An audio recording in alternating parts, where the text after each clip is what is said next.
all the senses are the way that that life happens. Ultimately, what these teachings say is that there is no objective world. The only world you're ever experiencing is your senses, right?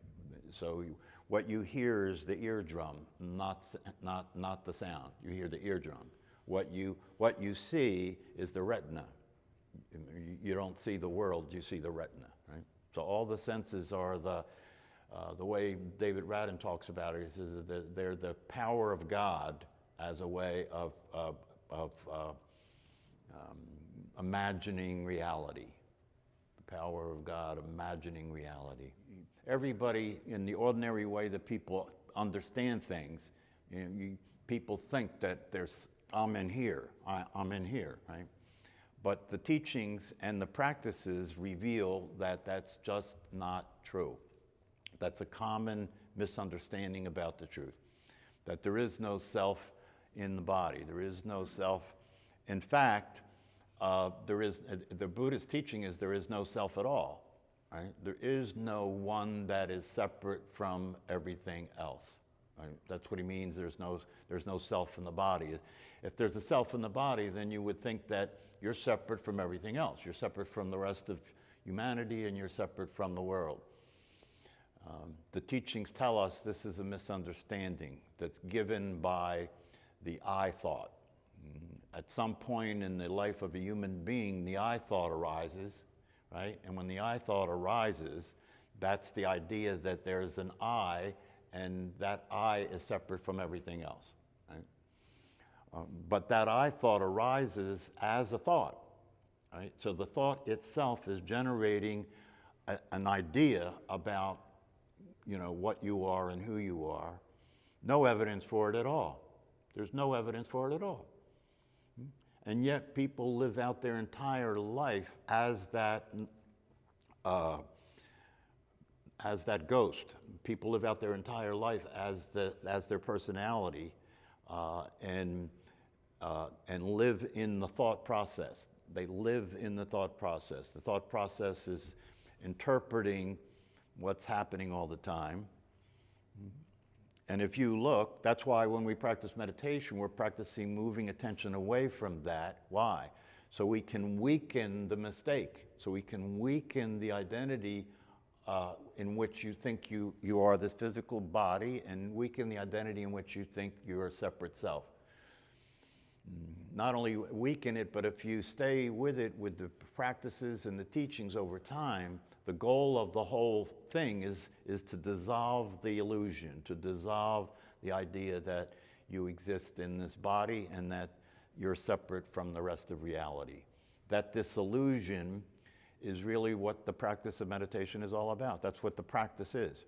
You can't, somebody in the past when we were here, I don't know who it was, it might have been you, said you were reading Alan Watts? Yes. Yeah. And one of the things about Alan Watts was that he didn't practice meditation.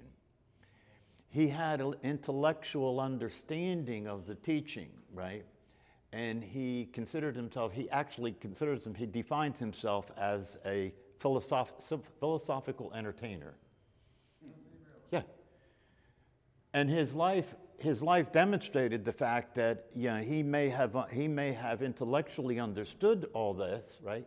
But he couldn't live it because he wasn't practicing it. And so he ended up being an alcoholic and a womanizer and, died young. Right? So it's very important to understand that you can't think your way free. You can't think your way free. You can use thinking and you can use intellectual understanding as a way of grasping these things, but that is still just thinking, right? That's not going to change the experience. What will change the experience is the practice of meditation, which is designed to weaken the identification with the body and the personality. And as that weakens, you begin to become free from the tyranny of that. As that weakens, you begin to become free of suffering, right? Because as that weakens, the one who was doing the suffering starts to dissolve. Yeah? And once that is complete, You're no longer separate from anything. You and the universe are the same experience, you know? What you say and do is coming from the source, not from you. What you say and do is coming from the source. What did he say last night? He said, when you fart, when you fart, the orbit of Jupiter changes. Okay? So, and this is actually, you know, I mean, this is actually the understanding, you know, that if you don't exist, then if you don't exist as a personality and you don't have free will, then what you thought was true isn't true, and what you're doing is happening through you, not from you. And it's all predetermined. Can you see why the bottom line is to just relax? Just relax, you know. There's no death, you know, there's no death. When the body dies, the job gets done, right? Because if the practice of meditation is the dissolution, right? The dissolution of the identity, right? To get this identity that appeared when you had the I thought to disappear, right? If that's the case, then when you die, the job gets done because the identity is dissolved, right? And you return to the natural state, right? You never left the natural state. The natural state is the only real reality, right?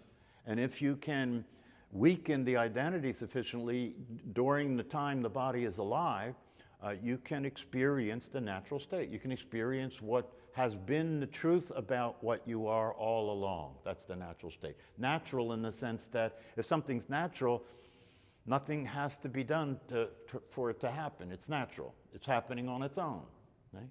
And that's the case. Everything is happening on its own. Psychological suffering and all of the neurosis that people suffer from comes from the mistaken identity, comes from the idea that you and most of humanity think that you're something that you're not, and think that the world, think that reality is something that it's not. Yeah, we're perpetuating the misunderstanding. And that's because it appears, see, we believe in the appearance. It appears to be true, so it's true. Okay? But you don't think that when you're watching a movie. Right? It appears to be true, and you can sit in the dark and watch it and forget that it's a movie, right? And start experiencing emotions about what's happening on the screen, right? But when the lights go on, you can just, you know, drop all that and walk out, and that was an entertaining experience. That's literally, in these teachings, they literally say that's literally how your life would occur to you if you were awake. You're just watching what's happening. There's nothing you can do about it. There's nowhere to go. There's nothing to do. Yeah, right? All you have to do is relax. Enjoy the ride. That's all. It'll end when it ends. You have nothing to say. This can be very liberating. You know, when the ordinary person hears this, they say, "Oh no, I'm not interested in that. I'm not interested in that. I want to keep this. I want to keep the idea that I have free will. I want to keep the idea that, you know, that I am this body and I am this personality," right? That's the currency that the world uses, isn't it? Yeah. You know, if you went around talking about the truth, if you wake up, you have to keep it quiet, right? If you went around talking about the truth in public, you'll end up in a locked ward, because sanity is considered insane. Sanity is considered insane by the general public. And the insanity of the general public, right, is the condition that is manifesting in all the suffering and all the unworkability that you see on the news. That's what's happening, you know. It's not a function of one side's right and one side's wrong and all that stuff. No, everybody's wrong because everybody's got a wrong view. Everybody's killing themselves. You know, everybody's killing themselves. You can't kill somebody else and think that you didn't kill yourself if you're awake. You're killing yourself. All of the effort that people make and all the ambition that people have and all the things that people aspire to, right, to try and achieve and everything, that's the life of the personality. Yeah, because if you're a separate self and you live in the world as a separate self, that's the game everybody's playing, you know, to get more money, to be rich, to be famous, you know, to achieve things, you know, all that stuff, right? When you wake up, all that continues, right? But it's just what's happening now. It's not going anywhere. You know, once you wake up, it's not going anywhere. It's just what's happening. It's life happening. When you wake up, what human beings are doing is no different than what's happening in nature when you wake up, because you and nature are the same thing when you wake up. You know, unfortunately, this is the first time you've been in the class. Most of these people have been coming to class for a while. So I'm talking graduate school level stuff here, you know what I mean, when it comes to this. So don't think that you're going to understand it right away. Right? But if you get from this that there's something that's possible here, something that's real here, something that can transform your life, something that can offer you everything that you want more than anything else, unless you're from Mars. I mean, you want to be happy, yes? Yeah, you want to have peace, right? You want to be satisfied, right? You want to be fulfilled in your life, right? Right. So that's what every other human being wants, right? And these practices and these teachings, that's what they offer, okay? But it's not something that you're going to get to just by studying books. It's not academic, right? It's something that you can learn about and have an intellectual understanding about, but then you have to practice to get out of the condition you're in. If you don't practice to get out of the condition you're in, it's not going to work. You know, you'll be frustrated because you'll think that you know the truth, and how can it be that I know the truth, but it's not changing my life? It's not changing my experience. It's because that's just thinking. That's just more thinking. It's better thinking than other kinds of thinking, but it's still thinking. So if you want to experience happiness, if you want to experience well-being and satisfaction and peace of mind, then you've got to practice your way out of the condition that you've been in. And if you practice your way out of the condition that you've been in consistently, gradually you'll start to see the light. Gradually you'll start to get glimpses here and there of this reality, of this possibility. And if you stay with it long enough, right, you'll get far enough down the path, you'll get far enough into this, that even if you don't complete the process before the body dies, right, you'll still be much better off, because as these things happen, you'll understand enough to just let go. That's all, just let go. You know, people say, oh, if I don't have free will, okay, if I don't have free will, then why would I do anything? Why would I bother doing anything, right? And the answer to that is try and stop doing things. It's impossible, right? And the reason it's impossible is because you weren't doing the things in the first place. That's why you can't stop. So, I don't know if that helps, but you know, you gotta, that's what I'm saying to you. If you hear a possibility here, right, then just go with that and start coming to the class and start practicing meditation. And you have to do it every single day. You know, you have to do it if you don't do it every single day, it doesn't work, because your mind is running the show. The thinking activity is running the show, and your emotions are running the show, right? So, and you can be practicing and then stop practicing, and everything starts going backwards again. Okay? So that's why you have to keep practicing. You have to keep moving the practice forward, day after day after day. And if you do that, you'll start to experience the difference it makes. Right? How long are you supposed to practice for daily? Like, what is there appropriate time? Well, the people who've established these practices have come up with some times. If you're a beginner, okay, because you want to succeed at establishing a regular practice. So if you're a beginner, you don't want to jump in the deep end of the pool if you can't swim, right? Yeah, so if you're a beginner, start with a time that you can manage. What I mean by that is start with a time that you can sit still and be quiet and actually do the practice. Start with that. Some people start with 10 minutes. Some people start with 15 minutes, right?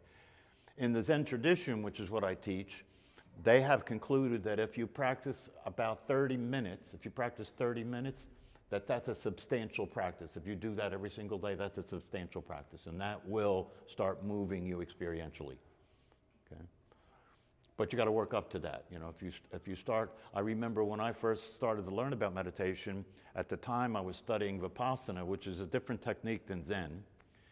And in the training for that, there's a 10-day training for that. And in that particular form of meditation, you meditate an hour at a time. Right? And so I went to a 10-day training to practice that an hour at a time. And after about 10 minutes, I was in pain, physical pain, sitting there, right? But at that time, I was a prison warden, and in order to be a prison warden, you have to be tough. You know what I mean? You can't be a hot dog. You have to be tough, right? So I'm sitting there in this 10-day training in physical pain, but I couldn't tell anybody about it because that would make me weak. So I sat there for 10 days and suffered in physical pain. And it's interesting, I was thinking about that today. When I look back at it, two things occurred to me. One is, why didn't I leave? You know what, I was asking myself that today when I was looking at it. Why didn't I leave? I mean, I was really in physical pain, suffering in physical pain. But when I look back at it now, I know why I didn't leave. You know why I didn't leave? Because I wanted what I knew was possible through this practice, and I wasn't going to give up, no matter what. And after I walked out of that 10-day practice, the thought that arose in my mind is, I'll never do that again. You don't have to do that to me twice, right? A year later, I went back and did it again. But when I went back and did it again a year later, I knew a little more about what I was doing, and after about 10 minutes, there was no pain for the next 10 days. So that was a Vipassana practice. That's different. This, what I teach, is a Zen practice. In Zen practice, about a 30-minute sit, and then if you do a retreat, a Zen retreat, they sit for 30 minutes, and then you get up and walk for 10 minutes and do walking meditation. And then you sit down again and do 30 minutes. So there's a balance there. It's more doable. But for somebody who is brand new at meditation, it's still challenging. Still challenging, because if you go to a Zen retreat, the practice is about 7 or 8 sits a day for 7 days in a row, with no talking. Right? So it's challenging. But even if you're doing it for 50 years, it's still a practice. It's always a practice. That's right. The only way you can stay awake is to keep practicing. Because you're living in a mind world. You're living in a mind world. So the only way you can stay awake is to keep practicing. As soon as you stop practicing, the world comes back in on you. You know, because everybody you're dealing with, all the other human beings you're dealing with are lost in the sauce. So you're going to fall right back into the sauce again. You've got to stay awake. You have to keep practicing, and it starts out with formal practice, right? But once you get good enough at it, once you understand it well enough, right, then it's not just formal practice. It can be formal practice, but it's also practice all the time during the day. You know, to keep paying attention all the time during the day. When you get good enough at it, you don't need an object to practice like your breath, right? You can go directly to paying attention to the awareness itself. But the first thing you have to be able to do is to recognize awareness, right? Most people have no recognition of awareness.